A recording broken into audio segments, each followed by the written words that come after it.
Apresenta 10 negativas complexas que induzem a melhor das criaturas à pior das frustrações. 1. Não resolve, agrava. 2. Não resgata, complica. 3. Não ilumina, escurece. 4. Não reúne, separa. 5. Não ajuda, prejudica. 6. Não equilibra, desajusta.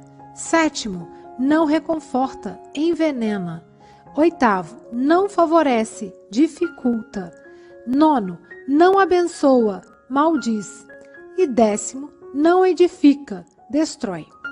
Evite a cólera como quem foge ao contato destruidor de alta tensão.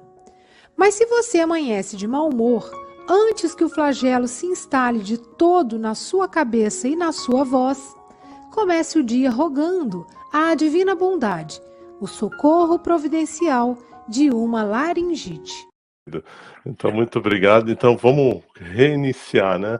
Eu falei que hoje eu vou inverter dizendo boa noite para quem é da noite, boa tarde para quem é da tarde e bom dia para quem é do dia. E como sempre aqui no Café com o Evangelho, a gente diz sempre com alegria, né? Aconteceu uma coisa tão engraçada, eu sempre gosto de entrar com alguma antecedência aqui com os colegas, que a gente conversa. E a minha internet hoje, por falta de uma, eu tenho 3, até porque o meu trabalho depende muito da internet. Mas não havia meio de entender nenhuma, né? E eu falei, bom, há tempo, sempre há tempo. E aí foi interessante porque eu fiquei pensando no tema, né? Eu disse assim, olha aí que danada essa internet, ela tá querendo me deixar colérico, é isso? Mas eu não dei bola para cólera. Eu disse assim, uma hora nós vamos ter que se entender. Nesse meio caminho, quando eu consegui reiniciar, o Aloysio me ligou. Falei, eu tô chegando, né? E aí a gente chegou e estamos aqui juntos. Também é bom a gente contar para vocês o que acontece nos bastidores. E às vezes acontece isso, né? Às vezes a gente fica muito colérico por causa de um acontecimento que está fora do nosso alcance. Mas se a gente tiver serenidade, tranquilidade e sempre confiar naquilo que o Pai Maior nos reserva, a tendência de dar certo é sempre boa. Então, poderia não dar certo, eu teria que ir para o celular, teria que sair correndo para algum lugar, a gente daria um jeito. Mas o convite de hoje é para a gente entender por que é que a gente fica tão colérico? E a palavra colérico, ela é um pouco confusa para algumas pessoas. Então, a cólera, ela tem uma semelhança e ela é prima de primeiro grau de quem? Da fúria. Então a gente fala assim, eu não sou colérico, mas eu tô furioso. Eu não sou colérico, mas eu sou bravo, né? Olha, eu vou te dizer uma coisa. Hoje eu tô enfurecido, né? É, e às vezes a gente não percebe que tudo isso tá na mesma linha, né? A gente fala assim, olha, eu sou uma pessoa da paz, mas eu tô com uma raiva, tô enraivecido, né? Então, eu tô uma fera, hoje eu tô uma fera, hoje eu tô com toda a minha força ligada para a ferocidade, eu tô furor, né? Eu tô impetuoso, eu tô na ira, né? Eu tô irritado, eu tô com ódio, eu tô com raiva, eu tô com rancor. Repare quanto a gente fala isso e a gente, só de dizer essas palavras, o meu coração já entrou em ação e o meu cérebro está dizendo assim, ô menino, o que está acontecendo aí? O menino é carinhoso, né? Mas é isso mesmo. Diante da nossa evolução, da escala evolutiva, a gente ainda é menino mesmo. A gente ainda está pedindo um pouco de aprendizagem na vida. Então, o que é importante é a gente entender como é que a gente vai mudar isso. Por que que a gente é tão colérico? Por que que a gente é tão bravo, né? Então, na voz da Silvia, a gente ouviu ela dizendo assim, das 10 negativas, né, complexas. Olha que interessante. Tem aqui assim, ela nos apresenta, tem mais do que 10, mas vamos trabalhar com as 10. Negativas complexas que induzem a melhor das criaturas, a pior das frustrações. Essa frase é uma frase interessante. Então, por que que a gente fica com todas essas palavras que eu falei para vocês e a gente acha que isso vai resolver? Então vamos lá, vamos voltar para a base. Qual que é a base? É a educação para os filhos. Os filhos, as crianças, elas demandam da gente. Então, quando ela é um bebê, ela chora. Por que que ela chora? Porque essa é a linguagem dela. Ela não sabe se expressar de outra forma. Então, ela imediatamente começa a chorar. E aí a gente começa a ficar bravo, irritado. Mas que culpa ela tem por ela estar chorando? Ela está chorando porque essa é a linguagem dela. É assim que ela se comunica. Ela não sabe se comunicar de outra forma. Então, e é engraçado, porque tem uma ligação télica, né? Tem uma conexão do sentimento. Então, quanto mais bravo, quanto mais agressivo, quanto mais irritado a gente fica, mais a criança vai ficando o quê? Chorando mais, assustada mais, porque ela não está entendendo e nem você está entendendo ela. Então, eu até citei o que aconteceu comigo hoje para dizer assim: realmente não resolve ficar bravo, não resolve ficar colérico, não resolve ficar irritadiço, não resolve, é só isso. Então, pelo contrário, a cólera, ela agrava, porque eu vou ficando mais irritado. Ela não permite um bom diálogo. A gente não consegue conversar. Reparem como a gente está indo por um caminho que é assim, eu nem vou conversar mais com o Chico Mogas. Mas por que você não vai mais conversar com o Chico? Eu não concordo com ele. E a gente vai sendo sequestrado por esse caminho. Então se eu não concordo com o Chico Mogas, o que eu tenho que fazer? Eu tenho que me afastar do Chico. Não. Eu não concordo com ele, mas deixa eu ouvi-lo, deixa eu dialogar com ele, vamos conversar, vamos ver o que a gente pode mensurar, de que forma a gente vai fazer isso, né? E na nossa base educacional, a gente traz um pouco essa ideia de dizer assim, não, mas eu tô bravo, eu tô agressivo porque eu preciso dar limites para o Aloysio. O Aloysio é danado, ele é um menino imperativo, não para de jeito nenhum, então eu vou usar, e como eu já falei pela quinta vez com ele e ele não me escuta, eu vou ser colérico com ele. O contrário, isso complica. Porque se eu tenho potência e força sobre o Aloysio, ele vai provavelmente se assustar com a minha cólera, mas vai complicar mais a educação dele. Por que que vai complicar mais?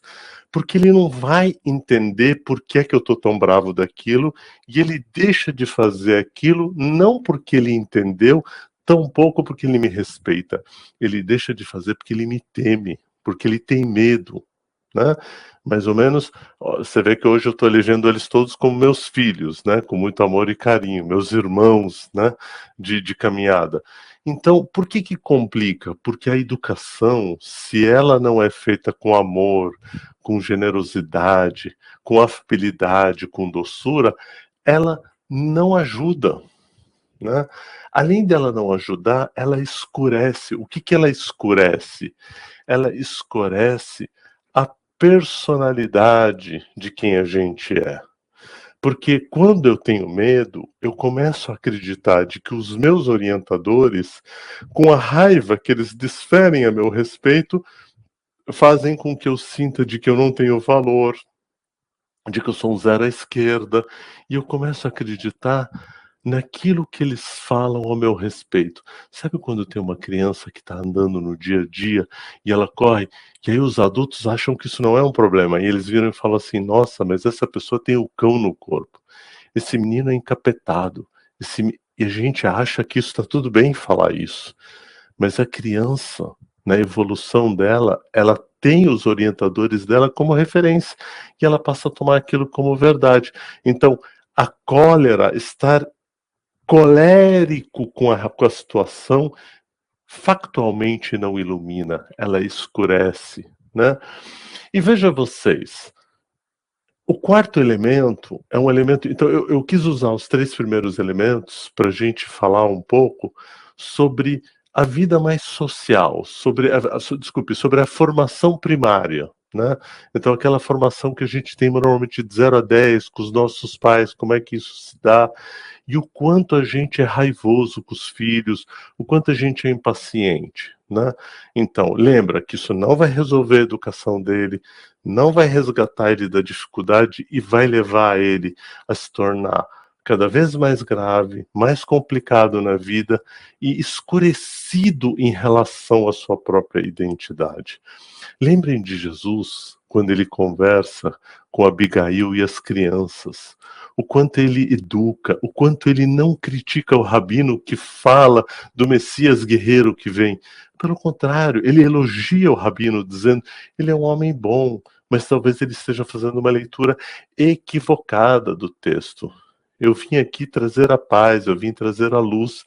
É isso. Reparem que não há relato e não cabe na voz de Jesus e nem na ação de Jesus qualquer ira, qualquer cólera.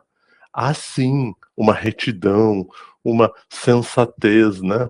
E nesse quarto ponto eu quero caminhar um pouco para a nossa socialização secundária, que a gente chama, que é quando a gente começa a interagir com a sociedade, né? Então, a cólera, ela começa nessa ideia do eles contra nós. O meu grupo, que é assim, né? Vocês viram que eu falei eu, o Chico Mogas e o Aloísio, o João e os outros estão separados, eles não fazem parte do nosso grupo, né? Então, repara como a gente começa a ir para essa coisa do apartheid, que é essa coisa da separação, de apartar o outro, apartar aquela identidade que é diferente da minha. E é impressionante como isso está presente na nossa sociedade. Então a gente começa nos grupos, depois a gente leva isso para o campo da política, né? Então, se ele é bolsonarista, eu não converso com bolsonaristas. Ele é petista, eu não converso com petistas. Não, nós temos que aprender. Mas a ira, que é oriunda da cólera, ela vai levar para esse movimento separatista. E como é que faz essa separação? Como é que ela, além de não ajudar, ela brilhantemente prejudica? Olha isso, brilhantemente ela prejudica. Por quê? Porque a gente precisa desumanizar um grupo, desumanizar e criar tudo que é de ruim em relação ao outro para ele destruí-lo, né? Vejam vocês o que acontece entre palestinos e israelenses, né? Vejam o que acontece entre os denominados esquerda e direita, entre brancos e negros, entre altos e baixos, entre cabeludos como eu e não cabeludos como qualquer outro. Quer dizer, o tempo inteiro a gente começa a criar esse separativismo. E Jesus veio trazer a integração da sociedade, das pessoas. A música seria "E a gente vive junto, e a gente se dá bem, e não desejamos mal, quiçá a ninguém." O Lulu Santos diz que a quase ninguém, mas que a gente não deseje o mal para ninguém, que a gente deseje. É mais ou menos sair dessa música e dizer assim: eu desejo amar todos que eu cruzar pelo meu caminho, mesmo aqueles que radicalmente pensam diferente de mim, mesmo aqueles que conspiram contra o que eu acredito, mesmo aqueles que tecem comentários maldosos e negativos a meu respeito. Como dizia o Padre Vieira, aquele que me elogia me corrompe, aquele que me critica me edifica, me faz refletir, me faz me tornar melhor, né? Então, ao invés de eu me desajustar com o separativismo, ao invés de eu me desajustar com a crítica do outro, eu vou lá e pego a cólera emitida a mim e transformo ela em equilíbrio. E eu digo: aquele que deseja o mal a mim, aquele que levanta falso testemunho, aqueles que foram para o Chico Mogas e para o Aloísio e inventaram uma série de histórias mentirosas a meu respeito, eu peço a Deus que possa retribuir o quádruplo, o quíntuplo, o múltiplo do quíntuplo de amor, de esperança, de caridade para eles. Senhor, aprendendo com Jesus, perdoe-os, eles não sabem o que fazem. Mas é possível você desejar amor para aqueles que querem te corromper com o Chico Mogas e querem te corromper com o Aloysio e até com todos os outros? Sim, porque se eles querem me corromper, eu vou ter a oportunidade de me tornar melhor, de me burilar. Podem me tirar a vida, podem me crucificar, podem me tirar a existência, podem me tirar o corpo físico, mas não tirarão o equilíbrio, a ajuda, a união, a iluminação, o resgate e a solução para um mundo de paz, para um mundo pacífico, para um mundo de amor, para um mundo onde a gente vai sair do envenenamento das palavras que são dirigidas a pessoas, a etnias, a minorias, a povos. Ao invés de lançarmos o veneno, imobilizaremos o veneno vacinando com o reconforto do equilíbrio, com o reconforto da ajuda àqueles que estão na margem da sociedade. Obrigado, Deus, por me ajudar a cuidar daqueles que são exatamente o que Jesus dizia para Abigail, que eu anotei. Me ajuda, Deus, a cuidar dos pobres. Me ajuda, Jesus, a cuidar dos presos. Me ajuda, Jesus, a cuidar dos cegos que ainda estão na ira. Me ajuda, Jesus, a cuidar dos oprimidos, daqueles que estão na margem da sociedade. Me ajuda, Jesus. Eu peço a você aqui que o Senhor me ajude. E ajude a todos nós que estamos aqui reunidos, porque a gente quer reconfortar as almas que estão em sofrimento.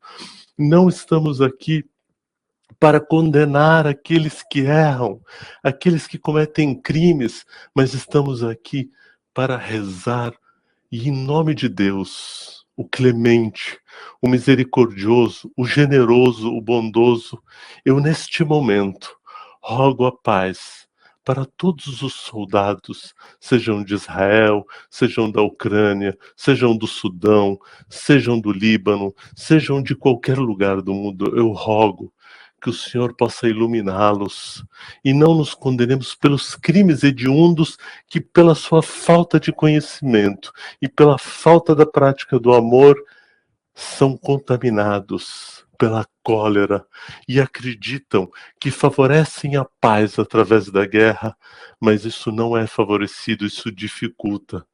Abençoados sejam aqueles que nos maldizem, aqueles que levantam falsos julgamentos. Abençoados sejam, Pai maior. Deseja a eles luz, iluminação, paz. Nos ajude, Pai, a não destruir a raça humana.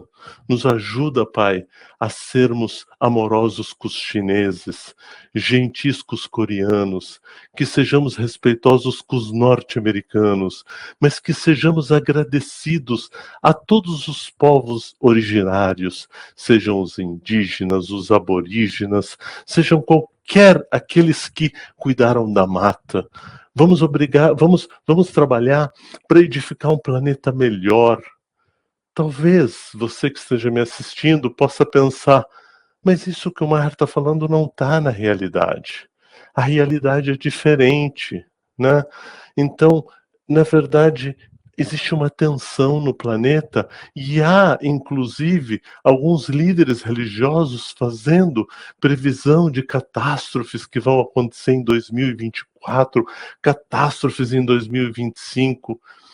Eu não estou nem aí para a catástrofe. Eu estou aqui para o amor. E eu quero que vocês amem aqueles que querem te destruir. Retribua o tapa com um beijo. Retribua o tapa e a dor e a tortura com amor. Porque este é um estágio em que ainda tropicamos e nos conectamos com aquilo que, infelizmente, diante do nosso estágio evolutivo, é mais fiel, que é o ódio. E por incrível que pareça, dentro desse nosso cérebro ainda limitado pelo medo, nós deixamos com que o ódio seja mais fiel que o amor.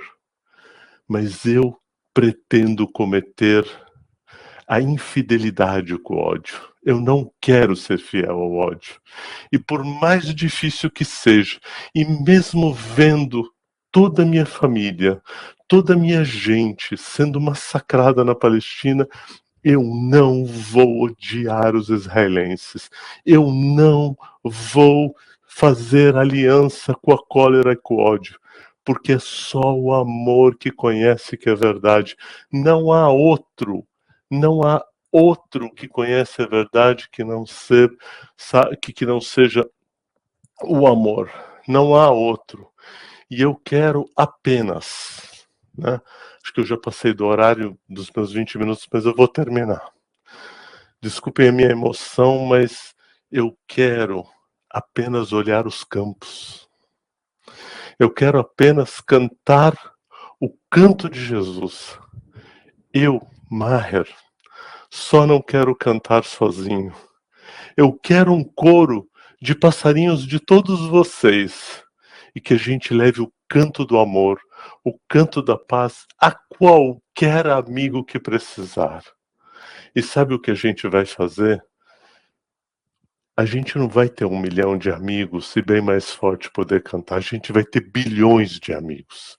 A gente vai amar toda essa gente, porque apenas o vento forte da não violência, da paz e do amor vai levar o nosso barco rumo ao verdadeiro norte, que é o norte do amor. E no caminho nós vamos pescar todos que estão afogados pelo ódio e pela ira, e nós vamos dividir tudo que nós temos para levar esse canto amigo a qualquer amigo, inimigo, sofredor, qualquer ser humano que precisa. Então vem com a gente, porque no Café com o Evangelho Mundial a gente quer amar a todos que a gente cruzar pelo caminho, e bendita seja a nossa força que possa transformar a cólera em amor.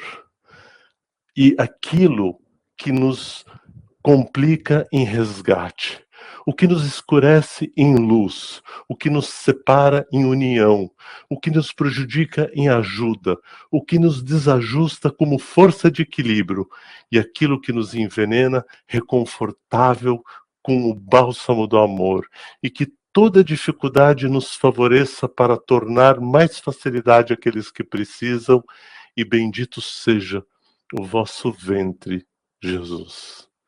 Que assim seja, graças a Deus, meus irmãos.